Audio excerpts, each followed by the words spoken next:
Hello friends, welcome to my channel. இன்றைக்கி நம்ம வீடியோவில் ரொம்ப சிம்பிளாக எக் மசாலா ஃப்ரை எப்படி செய்யுதுன்னு பார்க்க போகிறோம். வாங்க வீடியோக்குள்ளே போகலாம். ஃபஸ்ட்டு எக் பாய்லர் எடுத்துக்கோங்க. அதில் 6 முட்டைக்கு எவ்வளோ தண்ணி தேவையோ அந்தளவுக்கு தண்ணி ஊற்றிக்கோங்க. அதுக்கப்புறமா இந்த எக் ட்ரே மேலே வச்சுடுங்க. இப்போ 6 முட்டையை வரிசையாக இந்த ட்ரேயில் அடுக்கி வச்சுருங்க. உங்கள்கிட்ட எக் பாய்லர் இல்லாட்டினால் பரவாயில்ல, நீங்கள் பாத்திரத்துலேயே ஈஸியாக முட்டையை வேக வச்சு எடுத்து வச்சுக்கோங்க.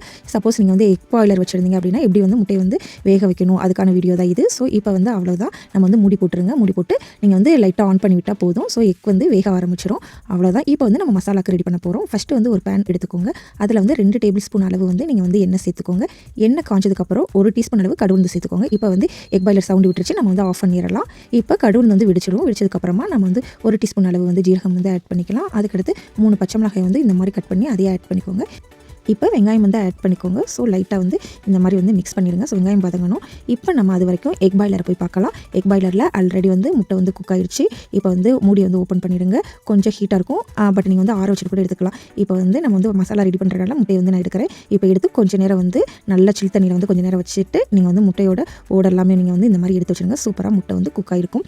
இப்போ நம்ம முட்டையை கட் பண்ண போகிறோம். ஸோ நம்ம கத்தியில் கட் பண்ணோம்னா சேஃப் இல்லாமல் இருக்கும். ஸோ நீங்கள் நல்லா இந்த மாதிரி நீங்கள் கட் பண்ணுறது முட்டை கட் பண்ணுறதுக்கு வச்சுருந்தீங்கன்னா இந்த மாதிரி அழகாக நீங்கள் கட் பண்ணி எடுத்து வச்சுக்கோங்க. இதே மாதிரி எல்லா முட்டையுமே நீங்கள் அழகாக கட் பண்ணி இந்த மாதிரி எடுத்து வச்சுக்கோங்க. இப்போ வெங்காயம் ஓரளவு வதங்கிடுச்சு. லைட்டாக மிக்ஸ் பண்ணிடுங்க. நல்லா கோல்டன் கலராக வரணும். ஸோ நீங்கள் லைட்டாக அந்த மாதிரி மிக்ஸ் பண்ணிவிட்டு அதுக்கப்புறம் நம்மளுக்கு என்னென்ன மசாலாலாம் தேவையோ நம்ம ஆட் பண்ண போகிறோம். ரொம்ப சிம்பிளாக இந்த மசாலா செஞ்சிடலாம். இப்போ நல்லா வதங்கிடுச்சு. இப்போ உப்பு ஆட் பண்ண போகிறோம். உங்களுக்கு எவ்வளோ தேவையான அளவோ அந்த அளவுக்கு உப்பு ஆட் பண்ணிக்கோங்க. அப்புறம் 1/4 டீஸ்பூன் அளவு மஞ்சள் தூள் சேர்த்துக்கோங்க. அப்புறம் முட்டை மசால் முட்டை குழம்பு மசால் 2 டேபிள் ஸ்பூன் அளவு சேர்த்துக்கோங்க. இது எல்லாத்தையுமே நல்லா மிக்ஸ் பண்ணிடுங்க. கொஞ்சம் நேரம் நல்ல எண்ணெய் பிரிய வதங்கணும். அப்போ தான் இந்த மசாலா ரொம்ப டேஸ்ட்டாக இருக்கும். ஸோ இந்த மாதிரி கொஞ்சம் நேரம் வதங்க விடுங்க. அதுக்கப்புறமா மிளகுத்தூள் 1/2 டீஸ்பூன் அளவு சேர்த்துக்கோங்க. அதையும் சேர்த்து நல்லா வதக்கிடுங்க. இப்போ நம்ம ஏற்கனவே முட்டையை அழகாக கட் பண்ணி வச்சுருக்கோம். இப்போ அந்த முட்டையை நம்ம ஆட் பண்ண போகிறோம். அவ்வளோதான். இப்போ நல்ல எண்ணெய் பிரிய வதங்கிடுச்சு. இப்போ கட் பண்ணி வச்சுருக்கிற முட்டையை அழகாக ஆட் பண்ணிடுங்க. இப்போ லைட்டாக மசாலா முட்டையில் படுற மாதிரி அப்படியே நல்லா மிக்ஸ் பண்ணுங்கள். அவ்வளோதான். ரொம்ப சிம்பிளான முட்டை மசால் ரெடி ஆயிடுச்சு.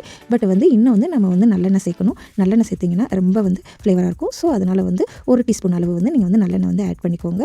ஃபைனலாக மல்லித்தலை ஆட் பண்ணிக்கோங்க. அவ்வளோதான். இப்போ இது எல்லாத்தையும் லைட்டாக மிக்ஸ் பண்ணிவிட்டு ஒரு 5 மினிட்ஸ் சிம்மில் வச்சுருங்க. சூப்பரான முட்டை மசால் ரெடி ஆயிடுச்சு.